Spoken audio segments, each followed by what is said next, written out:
Hello, folks. We are live again. You are listening to Metal Detecting Beyond Sight and Sound on the Detecting Lifestyle Radio Network. I'm your host, Josh Kimmel. Hope we've got a lot of viewers out there tonight, or listeners, depending on how you're trying to come through. We are coming to you from the chilly tundra of Ohio, where we're sitting here at a balmy 2 degrees. Mother Nature has frozen the ground, but she hasn't frozen the air.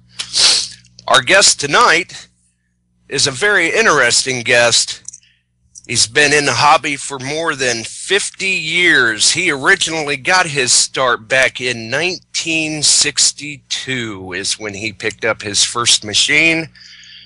I'm sure he's probably seen many things, seen it all, done quite a bit, and made some very, very nice finds.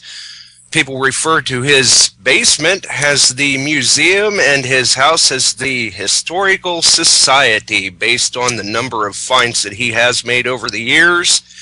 And he's always more than happy to talk about the hobby with everyone, especially the Civil War relic hunting end of things. He's been bitten by the relic bug and made a number of nice finds in those categories. I would like to go ahead and bring in my guest. My guest tonight is Mr. Don Finch. How's it going, Don? Real good, Josh. Good evening to you and all the listeners. Glad to be on here. I'll give you a slight rundown on what I've done in my lifetime with metal detecting. I've never found a better hobby I liked in my life. I really enjoyed it. I have been doing this now for about 50 years. I'm 76 now, but I've been doing it for about 50 years. I started in the fall of 1962, and the first one I had was what they called a Heath kit. You had to put it together yourself. While I was putting that together, I seen an ad in the paper for a BFO metal detector out of Oregon, in Sweet Home, Oregon, and it was white. So I sent away and got that. And it was, at that time, there was no discrimination like you have today. I mean, there was nothing on the market. They usually went about 2 to 4 inches deep at that time. And I used that for a while. Matter of fact, first thing I found with that was in my own yard in the boulevard on the side, and it really got me started with it. I found two gold teeth and a gold brace between them. What a way to start out. Oh, big time. But those metal detectors, they had their drawbacks. I mean, you had to dig everything there was in the ground because it picked up bottle caps, gum wrappers, cords, cinders from coal. I mean, you had to dig everything up. There was just no end to it. But we didn't have any pull tabs. We had them come later. But at that time, with all those detectors out there with no discrimination, you had to dig everything there was in order to find out what was there. And then after that, in the early 70s, there was a young guy in Chicago, Schomburg. He came out with an AH Pro. It was the first one to come out with discrimination. And he had done this in his basement. And he made quite a few of these things, and they really started selling like hotcakes. They were really good. They worked great. A little hard to work with, but they done great. And I happen to have one of the first ones we made. You know how your plates are made out of plastic today, the coils? These were wood with the coils inside of them. And the oldest one I got is the best working one I got to this day. Wow. So, I'm gonna drop the number in here real quick too, so we've got that out there in case anybody wants to call in early on before I let you go on there, Don. The number is 1-609-961-1842. If anybody wants to call in and ask Don some questions, he's just a wealth of information. Go ahead, Don. Okay, like I say, I started out in metal detecting, and I got my brother, one of my older brothers, Harry, with me, and we would go out. He had a Nash Rambler, and the seats fell down, so we used that for a bed, and we would be gone for days, even weeks on vacations. And what we would do would be travel through like the state of Iowa, Nebraska, Missouri, Indiana, Illinois, all the states around. We just drove from one park to the next, one town to the next. And we were just pulling money out of the ground like you wouldn't believe, because at that point in time there was a lot of it in the ground. And the funny part of it was, like you guys go out today and you go out metal detecting and you come back with a bunch of clad coins in your pocket. You might come back with 30, 40, 20, whatever. Well, when I went out in 62, clear through the later part of 60s, it was all silver. So I have got just tons of silver coins that I have dug up just because of that reason. Because silver didn't go off the market until 64. So Right, and that would have really made for some interesting hunting, because we go out today, we find a couple of silver coins, a handful of clad, and we think we're doing good. It's a good hunt. But back then, right on. That's all you guys were bringing home. I mean, you're bringing home pocketfuls of silver. Right. And a dime was a dime. That's all it was to me, or anybody else. I mean, whatever you found, that was the face value. If you went to the coin dealers, I mean, that's what it was. But I actually got started into it because I was starting to collect coins, and I didn't want to pay what the coin dealers was. So I thought there's got to be an easier way to collect coins. So that's what got me into the metal detecting part of it. You know, it's funny. I can't call in on the phone. It'd be pretty kooky, but I got to ask a question. I was going to call on the phone, but it's kooky. But I just want to ask Don. He said about something I didn't think of. 62. What was the usual coin you found, Don? Like, what was the common coin you found back at that time? The common coin back that time? Well, pennies, of course, because there were so many of them made. But we found a lot more nickels than we ever did today. Like Buffalo nickels, Shield nickels, Liberty nickels. Found a lot of mercury dimes. Lots of, oh my God, I got, how many, 1,000 or so mercury dimes. We just found tons of them. Matter of fact, there was one spot, I managed supermarkets for a living, and one day my service manager came to me and said, hey, my son is running a bulldozer over there and they're putting in a new housing. And he says he was going along there and he looked down and he's seen all this money laying there, so he stopped and got off. And he come up to me with him. He pulled out a whole handful of mercury dimes. He said, there's more over there if you want them. So I got them right after work, and I took off and went over there.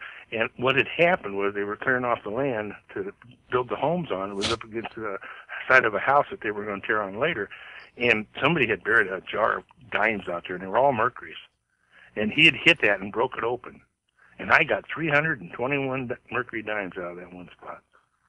Oh, yeah. When you're picking them up just right off the top of the ground like that, imagine what's just below the surface. Oh, yeah. You better believe it. You better believe it. Because I have, over the years, found lots of silver ones. Also, I found some of the odd ones. Some of them, these listeners might not even heard of them. I don't know. It depends on how long they've been doing this. But I got large and small cents I found. Half silver dimes, 3-cent silver pieces, 2-cent nickel pieces, 2-cent pieces, and even 20-cent pieces. And yeah, a lot of those are coins that they don't pop up very often for some of us today. Very, very true. They really honestly don't. Most of them I've got like one or two. Some of them I just got one. But I probably have found over the 50 years almost every denomination of U.S. coins except colonial. I think the oldest thing I've actually ever found was an 1803 penny, and that was out on Cape Cod. You're a little ahead of me there then. The oldest I think I've hit's been an 1822 large cent. 1822. And I've got a total of 273 rings that I have found, excluding the ones that my wife took. But all kinds of jewelry. Matter of fact, to tell you an incident about those rings, there was a place down here, it was called Pinios. And what it was what they called a Chautauqua Park. People out of Chautauqua, New York, come out to the Midwest and put on these shows because at that time, the 1800s, early 1800s, they didn't have no communication with the radio or nothing else. So all they done was put together a show, and they'd bring someone out to tell you about the latest equipment, the latest clothing, and whatever was new.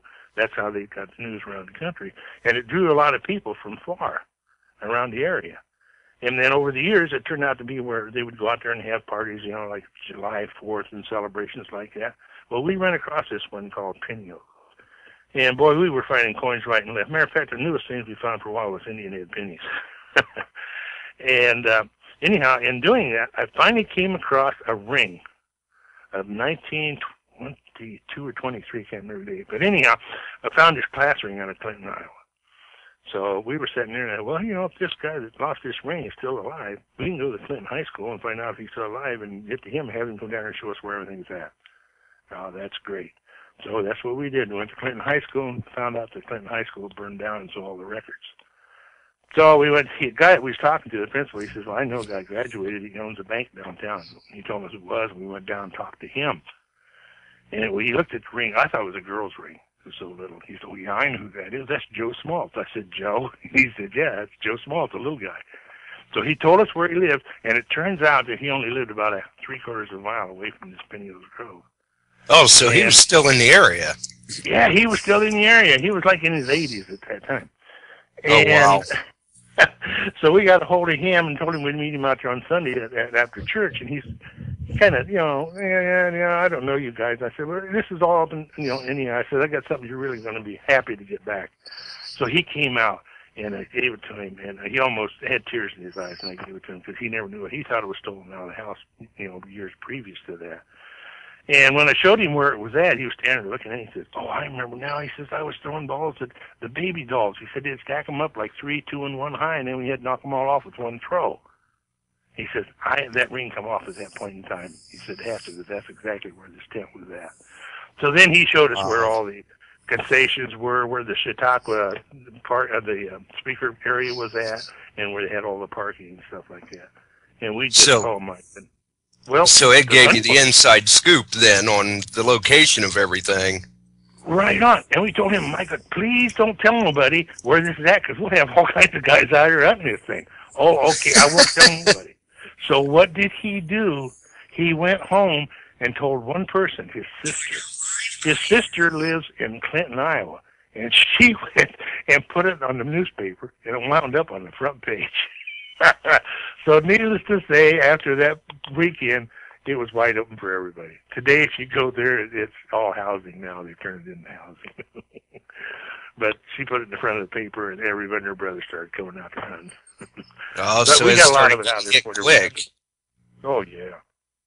Yeah. But, I guess one of the things I can say about metal detecting to the people there that are listening is, well, you just got it, or you've had it for a while, and you feel, you really aren't getting anywhere with it. A lot of metal detectors wind up in the closet, okay, because people give up too early.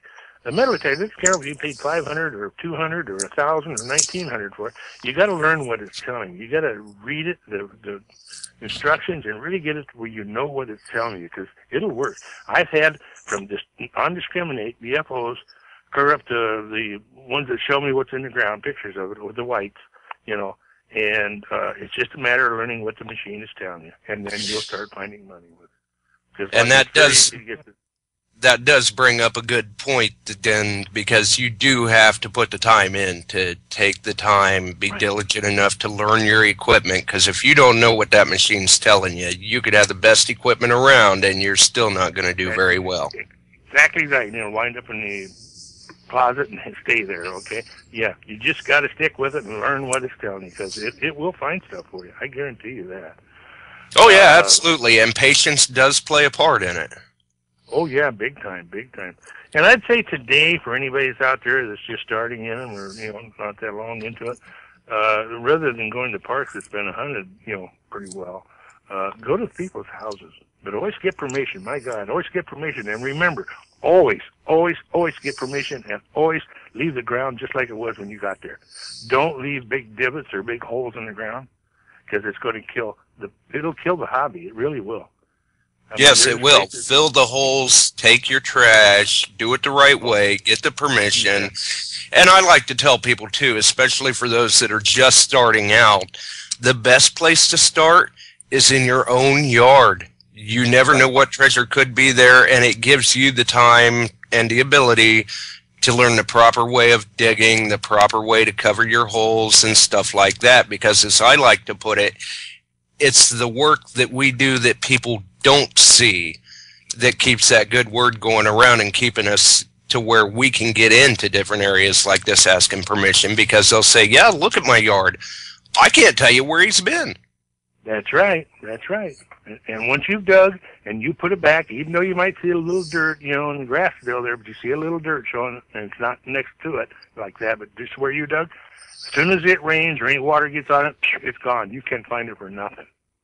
I mean, absolutely. Wash it back into the ground, it's just like it was the day before. So, Always keep that in mind, because that's the most important thing you got going for your hobby, is making sure you cover all your holes and leave the ground like it was when you got there.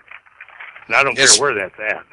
Especially now that we have more and more regulations going on with the hobby, it's imperative now that we protect the detecting rights that we do have, which last night, the Detecting Lifestyle and Dave McMahon, they had another interesting show on there about that. They're very active in it, and they do quite a bit to keep that information up in the forefront, and that's great that they're doing that. They do a wonderful job with it. They do. But there is places here in Iowa and Illinois I know of, you can't even get into their parks. They won't let you. Because somebody's went there and dug holes and just walked away with a goodie and left the hole there for somebody else to take care of. So it will hurt. It will kill it eventually if you don't stop it at this point. Oh yeah, there's been parks that I've even been to where people have left open holes like that where the hobby has almost been banned. Right. Yeah, because like I say, when I was lucky enough to know not to know the difference, but I was lucky enough to be in the era when silver was still on the market. So I would go home with pockets of silver. I'm not kidding you. I got thousands of silver coins, just thousands of them. But you just like if you kept all your clad coins today, you'd have thousands of them. They get billed at $600, $700, $800. Just keep right on climbing. Oh yeah, absolutely. It was everywhere. And the biggest, this is kind of a weird, not weird, but it's funny. When we first started, one of the biggest bottlenecks we had was people. We would go out at a park and we would draw anywhere from 5 to 20 people in a circle around us, watching us what we were doing. And the funny part of it was the little kids. You know how a little kid is, you're digging something, they want to see what it is. They got their little hands down there in that hole digging with you. But it was for about the first year and a half until people got used to us. Oh, we had a crowd around us all the time, no matter where we went. And we went to a lot of parks. Oh yeah, there weren't many people doing it, so it kind of attracted attention from people until they got used to it for a little bit.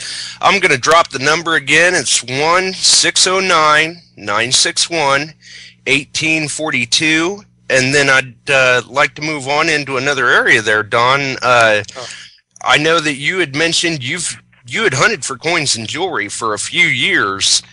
Yeah. But then all of a sudden, you kind of got the idea to get into the Civil War relic hunting, and that's where it really, the bug bit you, and, thought maybe you'd like to take a little bit and explain some of the relics you've found and maybe even the techniques that you use to get to these campsites and stuff. I'll have you run on for a few minutes about that, and here in a few more minutes, we may take a short break, and we'll get back to it. All right, okay. All right, I got started in Civil War because I was talking to my father one day and about metal detecting, and was in the process of getting him one. And I mentioned Civil War, and he said, I got books in the house put out by the state of Illinois, by the government. And he said, it's got your great-grandfather's whole thing in the Civil War. I said, he was in the Civil War? I didn't even know it.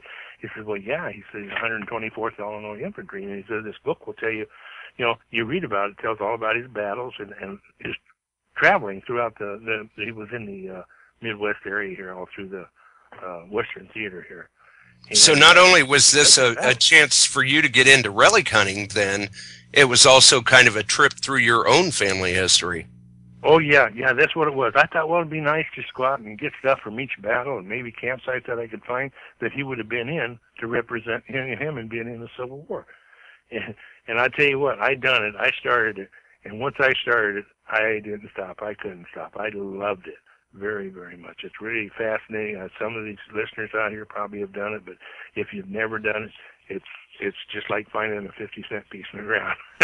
I mean, it's really thrilling because you can go out there and you can find stuff and you can almost tell from where you're at that what happened.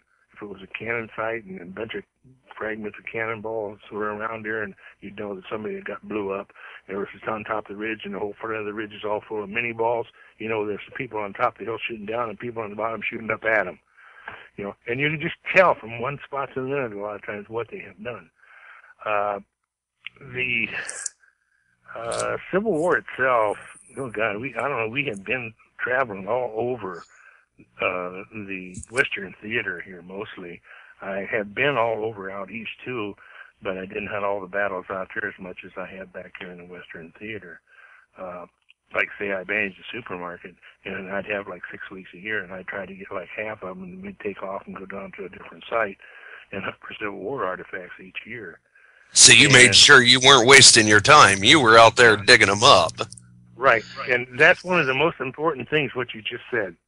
If you're going to go down south or out east to hunt Civil War stuff, for your own good, so you don't waste your time when you're out there for a week or two on vacation, spending all your time out there looking for a place to hunt, because it's going to be hard for you to do.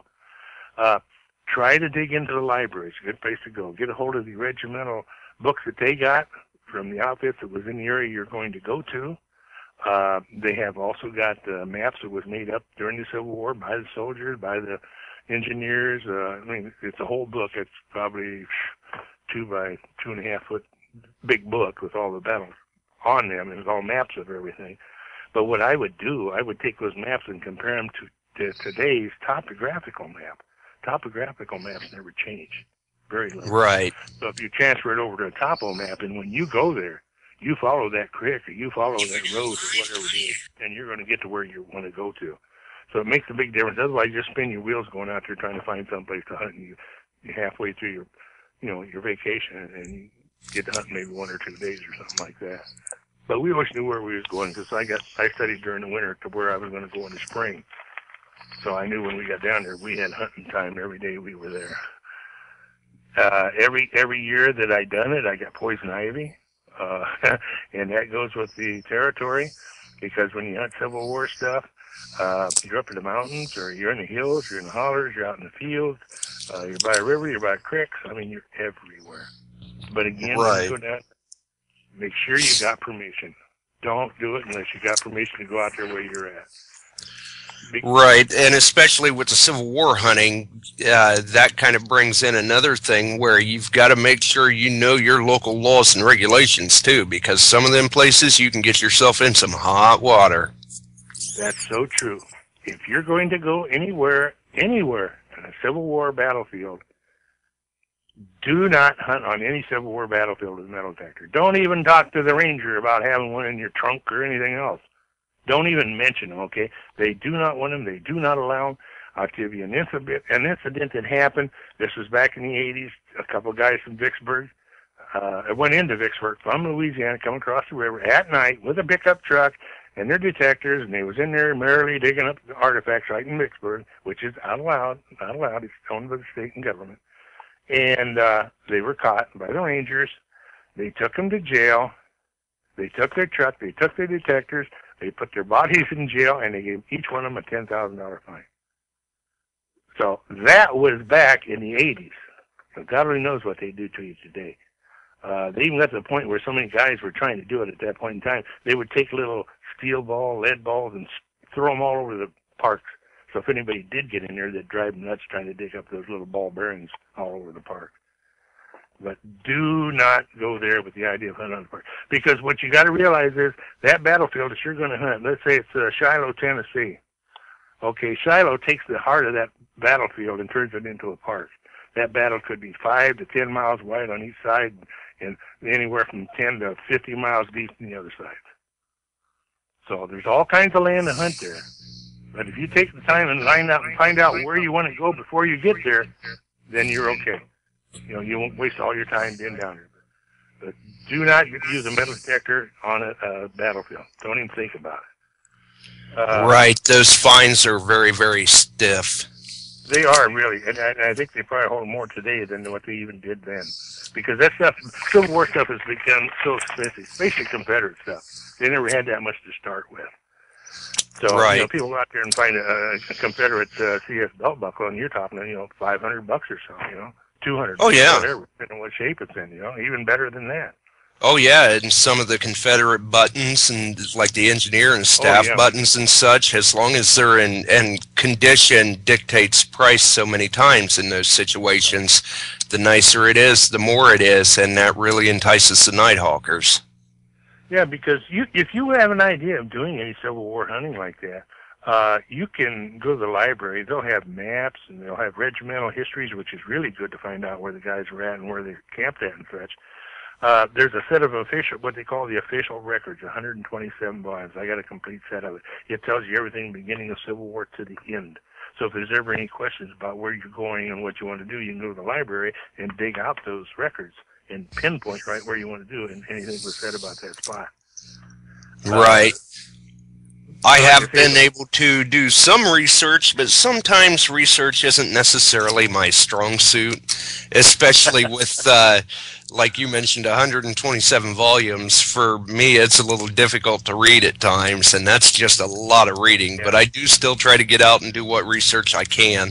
And I'm fortunate enough, too, where I've had a lot of people kind of point me in the right direction, too, because I'm one of those that I can do a little bit of research, but I really like to get in and just get my hands dirty. It's like, okay, this is where that was, that's where this is, point me the way, and I'm going to go dig.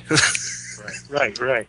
Well, we were lucky enough when we went down there, we would get into areas where there is today part of the battlefield, but at that time, they hadn't expanded the battlefield to that spot that we were in, like Mill Spring, Kentucky, or Logan's Crossroads, same thing. There was one small area there that they had taken out to the main part of the battle, and the government, owned that. But the rest of it from there, clear down the Cumberland River, was wide open, and we just found all kinds of stuff in there, all kinds of stuff. So there's areas like that. You just got to take your time on trying to find out where you want to go and find out everything you can and where it's exactly at, as long as it's out of the park, as far as the battlefields are concerned. And I haven't hunted now for probably 8 or 9 years down there, but I know it's probably getting a little bit tougher to get in there to hunt. Right. So, you might have to go to a couple of places to get in because so many people are doing it. Right. And a lot of times, too, those areas are so large that if you don't do your research, you get down there, it really is like looking for a needle in a haystack, and you don't want to waste your hunting time. You want to maximize, so the research is key. Right, because the size of the places that you can wind up hunting are just astronomical. There's a place on the Tennessee River down there. Oh, my goodness, can't remember what the name of it is. It was a big Civil War camp for both the North and South, mostly the South. And we went down there and hunted that thing, and I literally got lost. I literally got lost in that forest and them mountains that are hills. And that old philosophy about moss growing on the north side of the tree, forget it. It grows all the way around it. You can't go north on account of that moss being on the north side. And so I kept yelling and screaming. No, I mean, it's just you just wander around. You totally lost. I usually have a compass, but I didn't have one that day.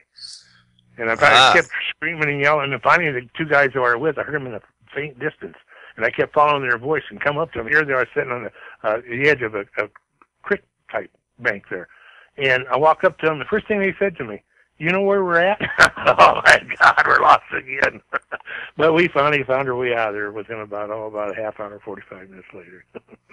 But that's the kind of area to get into. Right. I'm going to drop the number one more time. It's 1-609-961-1842, and we're going to take a short break, and when we come back, maybe some people would like to call in and ask you about some of your relics or even some of your experiences, and we'll let you explain some of those relics you found. All right. So we'll go ahead and take that break. Attention metal detector enthusiasts. You don't have to be a scary pirate or leprechaun to find the golden treasure. Just get the right equipment and training from the metal detecting mecca, the Gold Digger in Raritan. At the Gold Digger, the largest showroom in New Jersey, you'll find everything for the serious treasure hunter or the beginner. Quality metal detectors, supplies and accessories with expert customer service, offering free training with every metal detector purchase. See the difference at Gold Digger. Our business is helping you find treasure. All right, and the number is 1-609-961-1842. Now, what's the favorite relic you've found, Don? I'd say one of the favorite relics that I have found is Civil War related. It is a ball and chain. It's the ball and chain that they would put on the ankle of a slave. And Oh, wow. Yeah, this puppy weighs about 40 pounds. And you aren't going to go nowhere. I got an ankle bracelet that fits on the end of it, but it rusted off. But that's probably one of the most unique things I have found down there. To give you an idea of, some of the items that I have came across, because like they said, I do have my own room that I've turned into kind of my own museum for my own personal use. But mini balls, I have got, just hundreds and hundreds and hundreds of mini balls. They invented all kinds of guns during the Civil War, and there was all kinds of shapes of mini balls that they tried. One in particular that I could tell you was a Scheller bullet, and it was in 3 different sections. And the theory was when they left the musket, if you fired at somebody, one of them would go straight, one would go to the left, and one would go on the right side. But that wasn't how it worked. When they fired them, they just went all over, and they weren't really accurate to shoot. So kind of like the old buck and ball concept. Right on. And I have found buck and ball, too. You bet. The good site was in Mill Spring, Kentucky, because that's one of the earlier ones, the battles, that in Perryville. And there was all kinds of buck and ball in there. I mean, that was their version of their shotguns. Mini balls, like I say, I have just found hundreds of them. And one thing about a mini ball, when you find it, or if you even look at it, they will be white in color. They'll look like they're made out of chalk or plastic because they're white. And they're solid lead, gray lead. And when you're in the ground, I don't know what period of time it takes, but it takes a certain period of time, and they oxidize, and they turn that white powder, and that becomes hard on there. And you pick them up, my God, that looks like plastic, Well, it ain't. It's lead, because you can tell by the weight of it. And that's what probably, I don't know, biggest percentage of them look like that. You can get them in some soil, like red clay and stuff like that, and they'll have a red, coating on them and stuff like that. But the ground does stain the items. It's the mineral or something. Yeah, it depends on what type of soil you found it in more than anything else. But the biggest majority of them are white in color. Cannonballs, I got a 20-pounder, 100-pounder. I got projectiles, 3.5-inch Hotchkiss, parrot shells. After you find these things, you have to have them disarmed. And right. And there's nobody up here does. There's only one person that I knew was in Tennessee, and that's where I took them down there. And there's been a few guys killed by trying to disarm those things by taking the powder out. Oh, yeah. Actually, Don, I'd like to bring in a caller here from 847 area code. Go ahead, caller. Who do we have? Hi, Josh. It's Greg Swanson. How are you? Hi, Greg. You're on with me and Don. Hi, Don. Yeah, I was enjoying the show, and I was just wondering, he was talking about that ball and chain being his favorite. What kind of depth was that at? It was hardly even in the dirt because it was alongside the creek, and the creek had started washing the dirt out. Oh, wow. And it was just, what I first found was a chain of just the first 2 rings, the iron rings. And I thought, well, what in the world is that? So I reached down and picked it up, and the more I pulled, more chain coming out of the ground, and then pretty soon, whoa, there's something in the ground. So I dug down in there, and there was the ball. Oh, my. So really what I found was the 2 rings. I could actually see them on the ground, really, and going along and bam. Started pulling on, and the end of that chain was a ball. Oh, that's exciting. I'm sorry, what's the deepest thing that you found? What's the deepest thing I found? Yeah. Probably I found a 20-pound cannonball in LaGrange, Tennessee, and it was probably about 2.5 feet, a little over 2.5 feet deep. It was in sand. Oh, wow. How did you dig that out of there? Very carefully, because I didn't know what it was. And I knew it was not that deep. It's going to be something big, okay? So I took care in digging it out and got it up out of there. Oh, wow. But, and in the sand, you find out the stuff that's buried in the sand like that over the years, the rain more or less runs away from. As soon as it hits, it runs off because the sand's so loose.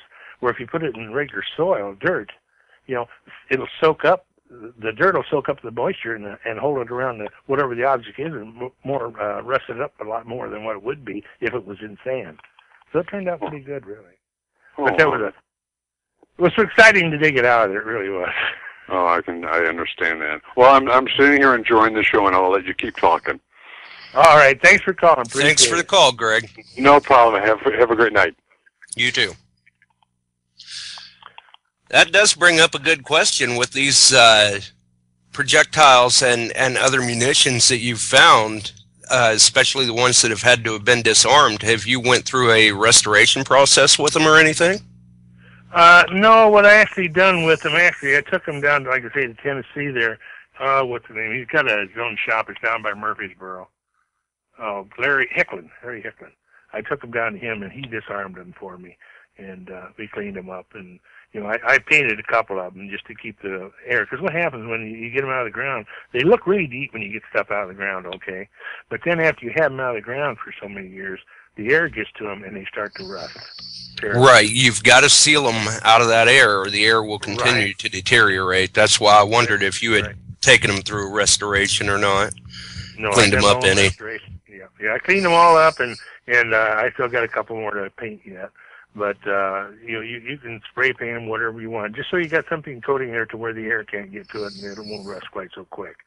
Because of the projectiles I got, I actually painted them black, just like the cannonballs. Mini balls and stuff like that you don't have to worry about, or the copper stuff and the lead. I've even got silver spur. It was some officer or somebody had. I mean, a pair of silver plated spurs. And there's nothing wrong with them. They aren't rusting at all because of the silver that's on them. But anything else? Right, that would be an interesting find. Oh yeah. We hit a spot that was called, matter of fact, I had Darn, the one you was talking to last week, in Camp Nelson, Kentucky. And we found a ton of stuff down there. And that's where a lot of the mini balls and stuff like that, even what he found, had came up out of there. It was just a big campsite. Even found what they called a medallion identification tag with General McClellan's face on the front of it. And on the back, it was a guy from, I can't remember what his name is. But anyhow, he was out of the 100th Pennsylvania. And so you've got a Civil War ID disc then? Right, right. Oh, wow, that would be a nice find. Yeah, it's an expensive one, too. Right. But anyhow, we found this across the road in another campsite on the other side by the Cumberland River. And after I got home, I thought, I'm going to see if I can find out about this guy. So I chugged into the book that I got, and sure enough, 100 Pennsylvania, dug up his name and the whole nine. I found out that he was buried at Camp Nelson, which is just south of Nicholsville, Kentucky. And it was where they took all the soldiers from Perryville battle over to Camp Nelson and reburied them after the battle was over. They dug them up and took them over there and buried them. And he was one of them that got buried over there. So he's buried there at Camp Nelson. Like I said, I have a lot of battlefields. Perryville, Kentucky was quite interesting, and I can tell you something about that happened. When we went there, we got on because the part that we hunted was not into the park itself. At that time, we got permission from the people that owned this house. It's called the Bottoms House, and it's still there today. And during the battle, this is that long Doctor's Creek. It's down below a hill on this road. And we have hunted that and found quite a bit of stuff. But during the war, between the North and the South, they used this house for a hospital. So there was all kinds of Confederates and Union both soldiers out there. Just dead, lying, whatever, And the guy, Bottoms himself, wrote a memoir. I got it out of the Rock Island Arsenal over here and read his memoir. And he said, I could stand on my porch, which is still there today, and look across the road, and I could not see the cottage on the other side of the road because of all the arms and legs amputated in one pile. Now that is really blows your mind. That's what it does. But they had dug up a big part of his land and buried it, all the soldiers that they could, Union and Confederate. And he was smart enough to know that he took all the ID from each and every one of them he could. So after the battle was over, those are the ones that they dug up and took over to Camp Nelson and buried them and started the National Cemetery over there.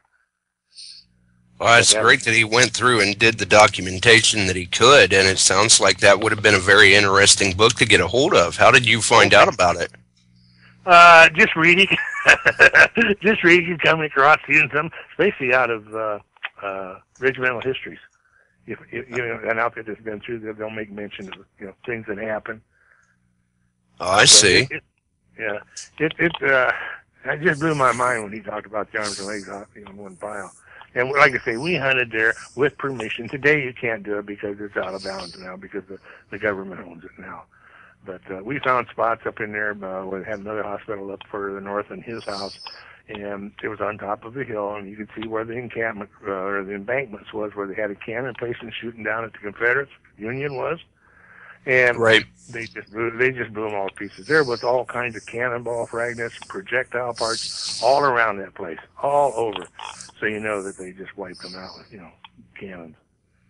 But it was things like, and on the other side over there was a big hill, and like I say, you could go along the edge of that hill, and there were just many balls all over the place, and you could say, hey, they were on top of that hill firing down, and the Confederates were firing up at them, and if they didn't hit, they went in right at the ridge, and there were just tons of them. We hit a spot in Franklin, Tennessee. It was where a couple of generals had been killed in this elderly person's yard, and behind their yard, or behind their house, they owned the land, was this big open field. And we just went out there because everything had been hunted in Franklin. Everybody hunts in there, so we wanted to go out there where they first started, where they lined up to come into Franklin to shoot. We got into that field on the west side of the pike, and we walked up in there, and the first thing we found was all kinds of three-ringer mini balls, all in one big bunch. And then up a little bit farther on the left side, there was all kinds of old 58 round ball smoothbores. And the next one was infield and green mini balls from like the Confederates using infields. And these were just basically in piles? Well, no, they were scattered around because, see, they had plowed the field. And wherever they threw that, they plowed it, it moved them around into one big, circle, Oh, okay, I see. And then you go on the other side, and there was another big area over there with this one, and we must hit about 6 different areas like that. And we just got hundreds of mini balls. I think what had happened when they first attacked the Franklin was that they must have told them, hey, get rid of all your wet, and dump your ammunition, get new, make sure you got all new ammunition when we go. So they just dumped what they had, and that was where they was handing out the 69s or the 57s or the infields or the round balls, and they just dumped it wherever that was at, got their new, and they was ready to go. And we came in, and we were like a kid in a candy store. They were all over. But it was really neat, though. You could almost tell what they had done before the battle, just by what was left on the ground. Right. Now, when you were going through and finding these, did you happen to run across any buttons or anything like that? Yeah. Oh, yeah. Yeah.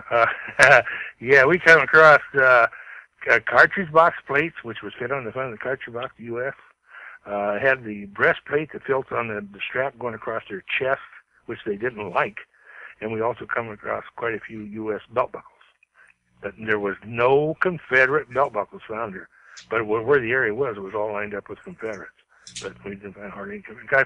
I found a North Carolina button and a Confederate cavalry button, and other than that, Confederate infield. We found a lot of those in green infields. We found a lot of those. But we found a lot of gun parts over the years and placed there. Sword parts, found them. Cannonball fragments, got a lot of those from all different types of fragments and projectiles both. Buttons, yeah, I got the buttons that you'll find have got an eagle on the front. They got an eye in the front of it. On the breast part of it, it's for infantry. If it's got an A, it's artillery. If it's got C, it's for cavalry. If it's got a D, it's for dragoons.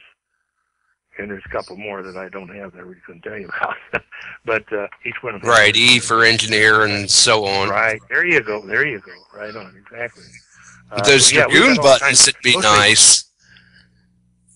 Yeah, really, because mostly everywhere you go where there's a campsite at, that's what you'll find a lot of is buttons. But a lot of them are real thin metal, so they'll cave in and rust out real quick. But a few of them you find still have some shine to them. It's amazing, but they're still on there. I told you about the slave ball and chain. That was exciting when I found that. But you find all kinds of metal things like knapsack hooks, their buttons, just anything that they carried on their back or had any metal to it, guns, parts that hold the barrel to the wood, all those kind of things, they either wore out or, the gun was in, the wood's rotted away and there lays the metal. I've never had the luck to find a whole sword. I've got half. I have never found a whole musket, but I got part of it.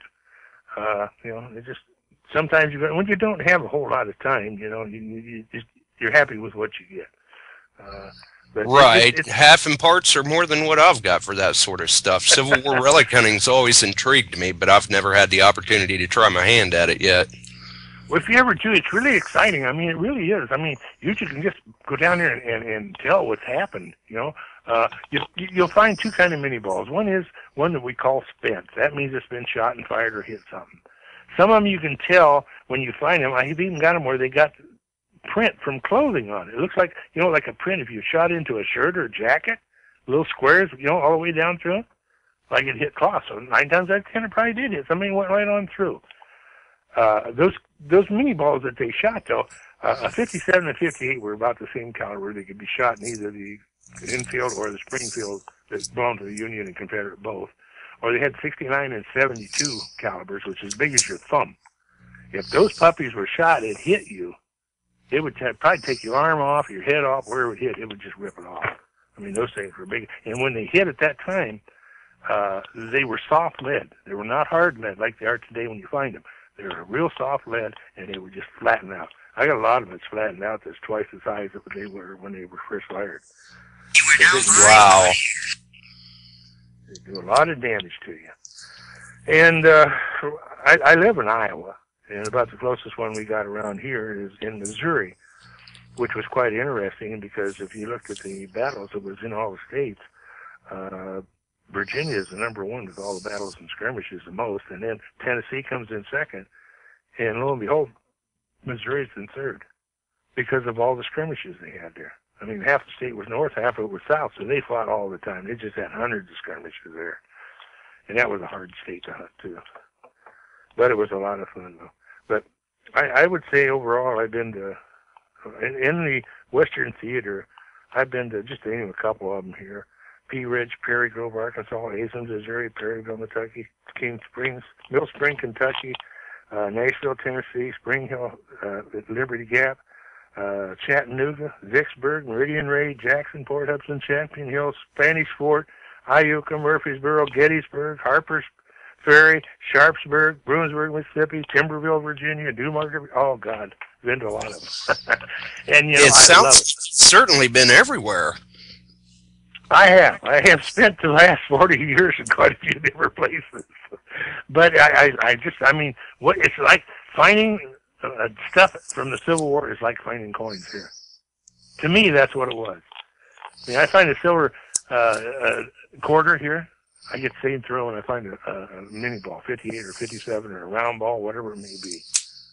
Oh, yeah, it's the thrill of the find. Oh, that's the name of the whole thing. I've always said that ever since I started detecting was the best part of it is the thrill of the hunt. You never know for sure what you're going to dig back into, and it might be a ring, it might be a coin, it might be a mini ball, it might be a CS belt buckle. Yeah, you can't beat it. I'm for it 100%. Anybody can start out today and go for it. I envy them because, like I said, I'm almost 76 years old. I got a bad back. I can't do it anymore. 212 was my last year because the pain's too great for my back to bend over. So I had to give it up, and that was a sad day. But I over the years, I got right now downstairs, I got 14 metal detectors. So I've done a lot of metal detectors and wore a few of them out. Yeah, I know you had even mentioned previously that, you've got 14 detectors down there, but there's not a one of them that hasn't paid for itself. That's very true, and it really is. It really honestly is. I could tell you this, too. I'll just tell you a part of it. In those years, there was gold coins found. Oh, wow. And I'm very proud of that. I've been hunting in the same spot for about 27 years. And Don't ask me where it is, because then I'd have to shoot you if I told you. I don't want to do that. Well, and that's one thing about this hobby. You know, hunters are usually very happy to share tips and techniques and even tricks, but Right. they're not so inclined to share sights. That's exactly right. It's like going fishing and getting your favorite fishing hole. You don't want nobody to find it. You know, something like that. Exactly. Right. Dirt fishing, they call it. Right. Yeah. But And it's all about getting out there and getting that find, and then it's on to the next one. right. And just, I mean, keep at it. Don't give up because you don't go out there and you don't find 5 silver dimes the first day or something. You know, because 9 times out of 10, you probably wrote this at this day and age, unless you get into somebody's yard, and then you'll start finding your silver and stuff. But you go out in a local park and that, and you got other people in the town that's had metal detectors, you're going to be swinging for quite a while before you find some old coins. And they're going to be deeper. That's one thing about when I had ours. It was only about 2 to 4 inches deep. And then when the TRs came out, it was about 6 inches deep, tops. Today, what? You can go down 12 inches, you know, 10, 12 inches is nothing. Yeah, I've done And my silver machines won't do quarters that. at a foot deep. Right. But I like to say I found mine, and the amount of quantities I got is strictly because I started the year I did, and I was able to get into the silver when it was just a dime was a dime and a quarter was a quarter, and everybody had them. If you lost them, hey, I lost a dime, big deal. Today, you'd look all day for a silver dime, you know. But it was just the right era when that stuff was around, and we were able to clean up on it. And I've never sold any of it. So I got quite a bit of it.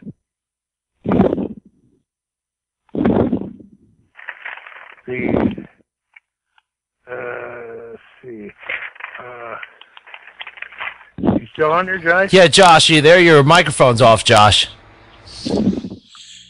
662 area code. Go ahead. Hey, yeah, this is Steve Adams down in Greenwood, Mississippi. Right? Oh, yeah. And I wanted to tell Don I've really enjoyed his presentation tonight. I'm 75 miles north of Vicksburg, and I remember when those guys got caught down there in the military. Was you really? No kidding. Oh, You was yes, there sir. with those guys? Do Oh, I? my. Was you there when they got caught that night? Oh, no, but it made all our newspapers. Oh, okay. Yeah, they really got stung big time. We know better. Right, there you go, right up. My great-grandfather fought there. So that's why I was so interested. Matter of fact, when I got there, I knew I couldn't hunt in a lot of areas, but I happened to stay in a hotel or motel that was right across from where they were building another one. And they were digging into this big hill, and I went over to my metal detector, and I found quite a few things in there, buttons and minis in there. So yes, sir. That whole little town, that whole city is covered up with stuff. Oh yeah, you're living in a gold mine if you don't know it. Oh yeah. Well, the reason I called, I wanted to tell you that while you were talking about the official records and giving some of these damn Yankees some information. Go for it. Tell them that if they'll figure out how to read those official records, that there were thousands of small skirmishes around where they can come and find Civil War relics. There's thousands of them down here. Oh yeah, big time, big time. You can find them on almost anybody's yard. Yeah, well, I get out in the cotton fields and the corn fields and the bean fields, but you got to do a lot of research. That's right. But the information is available now online. Oh. All the old maps and things. And these old boys, Mississippi's not called the hospitality state for nothing. You know, though, I never had any problem with you guys. Never did. As long as you don't dig up the cotton and the corn. There you go, right on. Don't become a boar worm. No, that's right. Hey, no, well, we appreciate your call. We've got another caller coming in here. Okay, all right. I appreciate your time, and I really enjoyed the show tonight. Well, thank you for your call. 845 area code. Caller. Let's see here. Yeah, 845 area code. Go ahead. Okay, we lost the call. But that the caller that did bring to light, there is a lot of that information online anymore. I've seen some of the volumes of the records of the Civil War online even. Right on, exactly. You can buy CDs about each one of them. I mean, they got CDs about all that stuff now. Now, when I was doing it, no, none of that stuff was available. So that's why I went for the complete set of books. That's the only thing I did. And that's another thing that shows, you know, like with the machines you were running back then to what we've got now, it makes, I know myself anyway, really appreciate the advancements in technology that we have today, as well as the end of the... as well as on the note of the research as well. 845 area code. Who do we have? Hey, hello. How are you? This is Michael J. King speaking. Well, hello, Michael. You're on with me. How are you tonight? I'm good. I'm good. Right. Who's this? This is Josh and Don. Hey, Josh and Don. Sight and Sound. Cool. Did you have a question for Don? I'm still here. Yeah, you guys just lost me. Oh, did you have a question for Don?